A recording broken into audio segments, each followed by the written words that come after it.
বাবা, শীতকালের সকালে ঘুম থেকে উঠেই যদি দেখি বাজারের ব্যাগ ভর্তি মাছ, কাটতে হবে, আঁশ ছাড়াতে হবে, কতই ঝামেলার কাজ বলুন তো। কিন্তু মাঝে মাঝে যদি এরকম সিম্পল মাছ ঘরে আসে, কোনো আঁশ থাকে না আর একদম পরিষ্কার, একটু ধুয়ে নিলেই হয়ে যায়, তাহলে মনটা কত ভালো খুশি হয়ে যায়।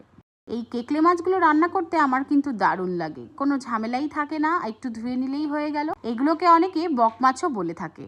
এই মাছগুলোকে প্রথমে হলুদ গুঁড়ো, লঙ্কার গুঁড়ো আর অল্প একটু নুন দিয়ে মাখিয়ে কড়াইতে সিটিয়ে নিয়েছি। তারপর তেল গরম করে তার মধ্যে ছেড়ে দিলাম আলুগুলো ভাজা ভাজা হয়ে এলেই দিয়ে দেবো আদা বাটা আর দেবো পেঁয়াজ আর আদা আর আলুটাকে ভালো করে মিক্স করে নিতে হবে। অল্প একটু নুন দিয়ে দেবো, তার মধ্যে দিয়ে দেবো অল্প একটু টমেটো, হলুদ গুঁড়ো, লঙ্কার গুঁড়ো আর জিরে গুঁড়ো। ভালো করে মশলাটা কষিয়ে নিয়ে জল দিয়ে দেবো। জল দেওয়া হয়ে গেলে টকবক করে ফুটে এলে কাদা কাদা হয়ে গেলেই দিয়ে দেবো সেই ছিটানো মাছগুলো।